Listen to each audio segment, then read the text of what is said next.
በስመ አብ ወወልድ ወመንፈስ ቅዱስ አሐዱ አምላክ አሜን። ፀሐይና የአጥቢያ ኮከብ የተባለ ታላቅና ክቡር የሆነ የሰማዕቱ የቅዱስ ጊዮርጊስ የምስክርነት ፍጻሜ የሆነበት ቀን ሚያዝያ 23 ቀን። ይህ ቀን የከበረ ቀን ነው። ቅዱስ ጊዮርጊስ አባቱ ቀጰዶቅያ ተብሎ በሚጠራ አገር ይኖር የነበረ አንስጣስዮስ የተባለ መስፍን ነው። እናቱም ቴዎብስታ የተባለች ፍልስጤማዊ ነበረች። የዚህ ቅዱስ አባትም የሞተው በልጅነቱ ነበር። ስለዚህም ሌላ ደግ ክርስቲያናዊ መስፍን ወስዶ አሳደገው። መስፍኑም በጦር ኃይል አሰለጠነው። ከዚህም በኋላ ጦር መወርወርና ወሬ ማደን ተማረ። እግዚአብሔር መንፈስም አደረበትና በሥራው ሁሉ ብርቱ ሆነ። 20 ዓመትም በሞላው ጊዜ መስፍኑ የ15 ዓመት ልጁን ሊያጋባውና ሀብቱን ሊያወርሰው ድግስ ደገሰ። ነገር ግን ጌታችን መድኃኒታችን ኢየሱስ ክርስቶስ ቅዱስ ጊዮርጊስን ለዚህ አልመረጠውምና የመስፍኑን ነፍስ ወሰደ። ቅዱስ ጊዮርጊስም ሐዘኑን ከጨረሰ በኋላ ወደ ቤሩት አገር ሄደ። ከዕለታት አንድ ቀንም በፈረስ ላይ ሆኖ በበረሃ አራዊትን ለማደን ሲዘዋወር አንዲት የመኮንን ልጅ ከዛፍ ላይ ወጥታ ቁጭ ብላ ስታለቅስ አገኛት። የምታለቅስበትንም ምክንያት ጠየቃት። ልጅቱም ለአምላካችን ለድራጎን ምግብ አድርጎ ይበላኝ ዘንድ ተሰጥቻለሁ። ድራጎን ምንድን ነው አላት። 2 እግር ያለው 2 ክንፍ ያለው ዘንዶ ነው። እርሱም የሚበላው የበኩር ልጅ ነው። የሀገሩን ልጆች በልቶ ጨርሷል። እኔም የመኮንን ልጅ ነኝ፣ ሊበላኝ ተሰጥቻለሁ አለችው። አሁን የት አለ አላት።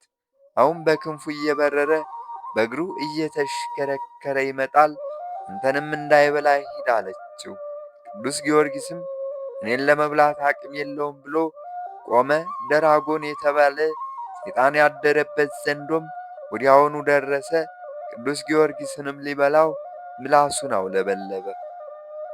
ቅዱስ ጊዮርጊስም በትምህርተ መስቀል አማተበበት። የዘንዶ ኃይልና መርዝም ደከመ፣ ጠፋ፣ እንደ ሞተም ሆነ። ቅዱስ ጊዮርጊስም አንገቱን በገመድ አስሮ ይበላት ለነበረችው ልጅ ለቢሩታዊት ጎትቺው ብሎ ሰጣት። እያስጎተተም ወደሚያመልኩት ሰዎች አደረሰው። የአገሩ ሰዎችም እግዚአብሔር አመኑ። ዘንዶውንም በጦር ወግቶ ገደለው። ከዚህ በኋላ ዘንዶ በሞተበት ቦታ በቅዱስ ጊዮርጊስ ስም ቤተ ክርስቲያን ሰሩለት። ከዚህ በኋላ ዜናው በአገሩ ሁሉ ተሰማ። ሕዝቡንም ከአምልኮተ ሰይጣን ወደ አምልኮተ እግዚአብሔር መለሳቸው። ዕድሜው 20 ዓመት በሞላው ጊዜም ወደ ንጉሥ ዱድያኖስ ዘንድ የአባቱን ሹመት ሊቀበል ሄደ። ነገር ግን በዛን ጊዜ ንጉሡ ሕዝቡን ሁሉ ሰብስቦ ጣዖትን እንዲያመልኩ ያስገድዳቸው ነበር። ስለዚህም ቅዱስ ጊዮርጊስ እጅግ በማዘኑ ገንዘቡን በሙሉ ለድሆችና ለምስኪኖች በመስጠት ባሮቹንም ነፃ አወጣቸው። ከንጉሥ ዘንድ በመሄድ በፊቱ ቆሞ በክብር ባለቤት በጌታችን በኢየሱስ ክርስቶስ ስም ታመነ። ንጉሡ ግን በማባበልና ቃል ኪዳንም በመግባት አምላኩን ክዶ ለጣዖቶቻቸው እንዲሰዋ ወይንም እንዲሰግድ ቅዱስ ጊዮርጊስን አንዴ በማታለል አንዴ በማስገደድ ይለምነው ነበር። ቅዱስ ጊዮርጊስም አላምንለት ሲል ብዙ አስጨናቂ ስቃይንም አሰቃየው። ጌታችን መድኃኒታችን ኢየሱስ ክርስቶስ ግን ያጸናው፣ ቁስሉንም ይፈውሰው ነበር። የ3 ጊዜም እንደሚሞት እርሱም እንደሚያስነሳው በአራተኛውም የምስክርን አክሊልን እንደሚቀበል ነገረው። በዚህ ጊዜም ቃል ኪዳንም ገባለት።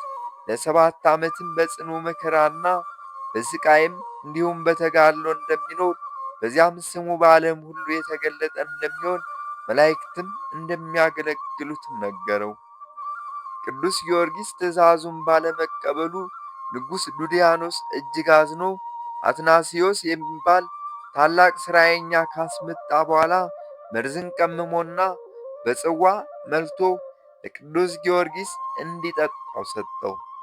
ሥራየኛውም መርዙን በፍጥነት የሚገል ነበርና ቅዱስ ጊዮርጊስ ወዲያውኑ የሚሞት መስሎት ነበር። ቅዱስ ጊዮርጊስ ግን ያንን ጽዋ ቢጠጣው ምንም ጉዳት ሳይደርስበት ቀረ። እግዚአብሔር ድንቅ ሥራ በመሆኑም ይህንን ታምር አይቶ ያ መሠሪ በክብር ባለቤት በጌታ በኢየሱስ ክርስቶስ ስም አምኖ የሰማዕትነት አክሊልን ተቀዳጀ። ነፍሱ በክብር ከሰማዕታት ጋር አንድ ሆና ተቆጠረች። በዚያን ጊዜ ቁጥራቸው 33,700 የሚሆኑ ሌሎች ብዙ ሰዎች ከእርሱ ጋር በሰማዕትነት ሞተው የሕይወት አክሊልን ተቀዳጁ፣ እግዚአብሔርን ክብር ወረሱ። ከዚህ በኋላ ቅዱስ ጊዮርጊስም በንጉሥ ዱድያኖስ በሰባ ነገሥታት ፊት በቆመ ጊዜ እነርሱ የተቀመጡባቸው የእንጨት ወንበሮችን ቅዱሱን እንዲበቅሉ እንዲያብቡና እንዲያፈሩ ታደርጋቸው ዘንድ ከአንተ እንሻለን አሉት። ቅዱስ ጊዮርጊስም በዚያን ጊዜ ወደ እግዚአብሔር ጸሎት አደረገ። ወንበሮቹንም እርሱም እንዳሉት አደረጋቸው። የአምላክን ድንቅ ሥራና ታምር አይተውም ቁጥር የሌላቸው ብዙ አሕዛብ በጌታችን አመኑ። ነገሥታቱ ግን ከማመን ይልቅ ቅዱስን በጎድጓዳ ብረት ምጣድ ውስጥ አበሰሉት። አቃጥለውና አሳርረውም ሥጋውን አጥንቱን ፈጭተው አመድ ካደረጉ በኋላ ከረጅሙ ተራራ ላይ በተኑት። ሆኖም ጌታችን ኢየሱስ ክርስቶስ ነፍሱን ወደ ሥጋው መለሳት፣ ደግሞም አስነሳው። ቅዱስ ጊዮርጊስም ዳግም ተነስቶ ከነገሥታቱ ፊት ቆሞ ተመልሶ በክብር ባለቤት በጌታችን በኢየሱስ ክርስቶስ ስም ሰበከ። በዚያም ጊዜ ቁጥር የሌላቸው አሕዛብ አይተው የእግዚአብሔርን ሥራ አደነቁ። በጌታችንም አምነው በሰማዕትነት ሞቱ።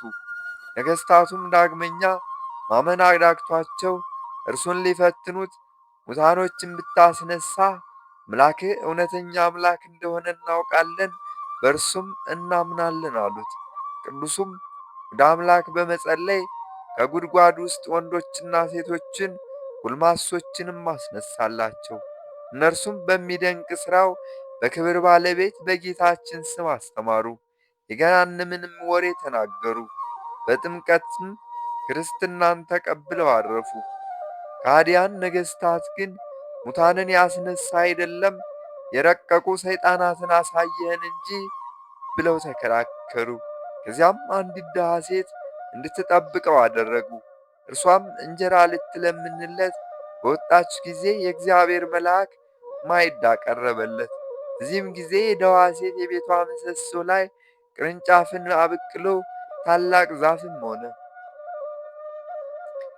እርሷም በተመለሰች ጊዜ ቤቷ የተደረገውን ታምር አይታ የክርስቲያኖች አምላክ ሰው ተመስሎ ወደ እኔ መጣለች።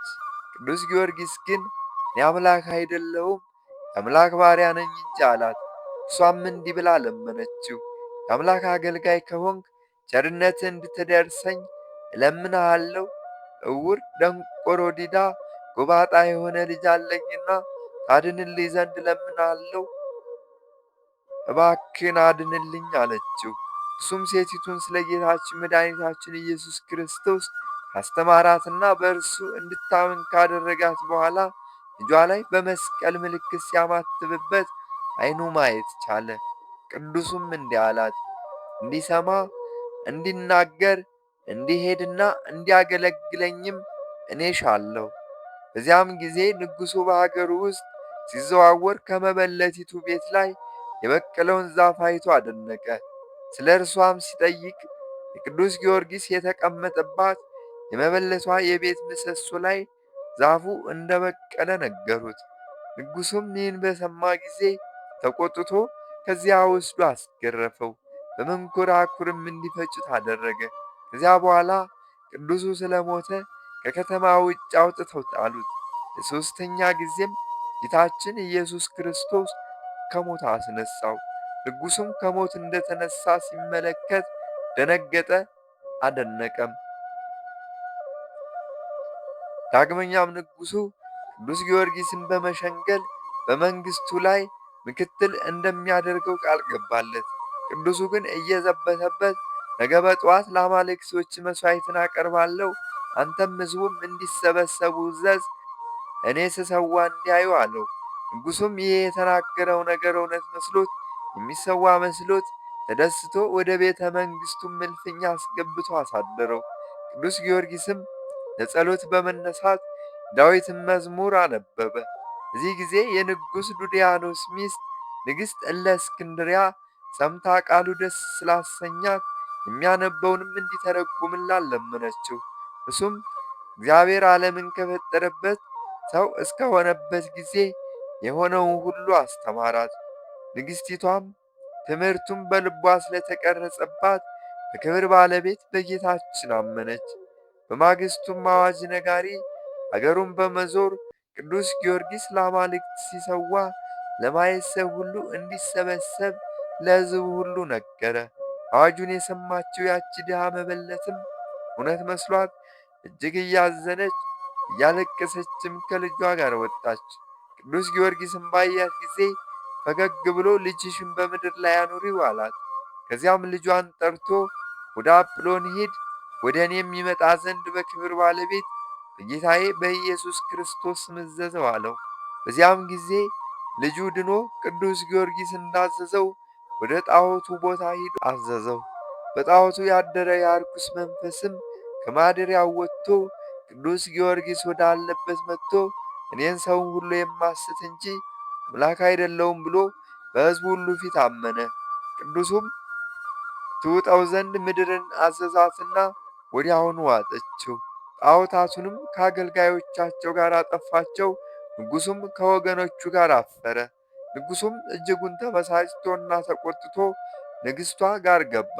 እሷም አምላካቸው ጽኑና ኃያል ነውና ክርስቲያኖችን አትጣላቸው አላልኩህምን? አለችው።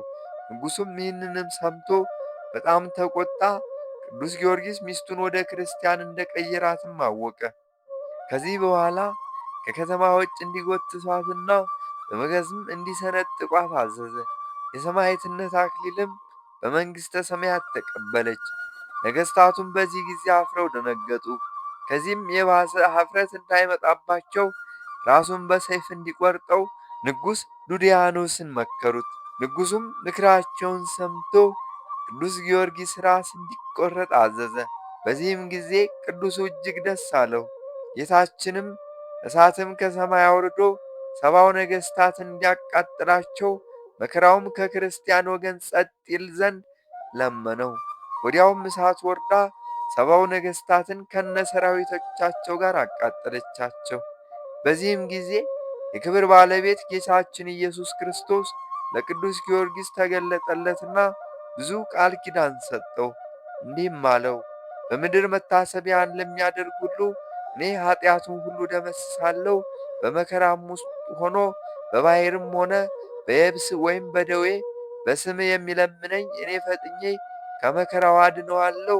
ከዚህ በኋላ ጌታችንና መድኃኒታችን ኢየሱስ ክርስቶስ በክብር ወደ ሰማይ አረገ። ቅዱስ ጊዮርጊስም ራሱን ዘንበል አደረገ፣ በሰይፍም ቆረጡት። በመንግሥተ ሰማያትም አክሊላትን ተቀበለ። ክርስቲያኖቹም ሥጋውን ወስደው በልብስ ጠቅልለው ወደ ሀገሩ ልዳ ከወሰዱት በኋላ ቤተ ክርስቲያንም ሰርተው በውስጡ አኖሩት። በዚያም ቁጥር የሌላቸው ብዙ ድንቅ ተአምራቶች ተገለጡ። አምላካችን እግዚአብሔር ከቅዱስ ጊዮርጊስ ረድኤትና በረከትን ያሳትፈን። የክርስቲያን ወገኖችን ከሥጋና ከነፍስ መከራ ይጠብቀን ለዘላለሙ አሜን። ስብሐት ለእግዚአብሔር ወለወላዲቱ ድንግል ወለመስቀሉ ክብር። ይቆየን።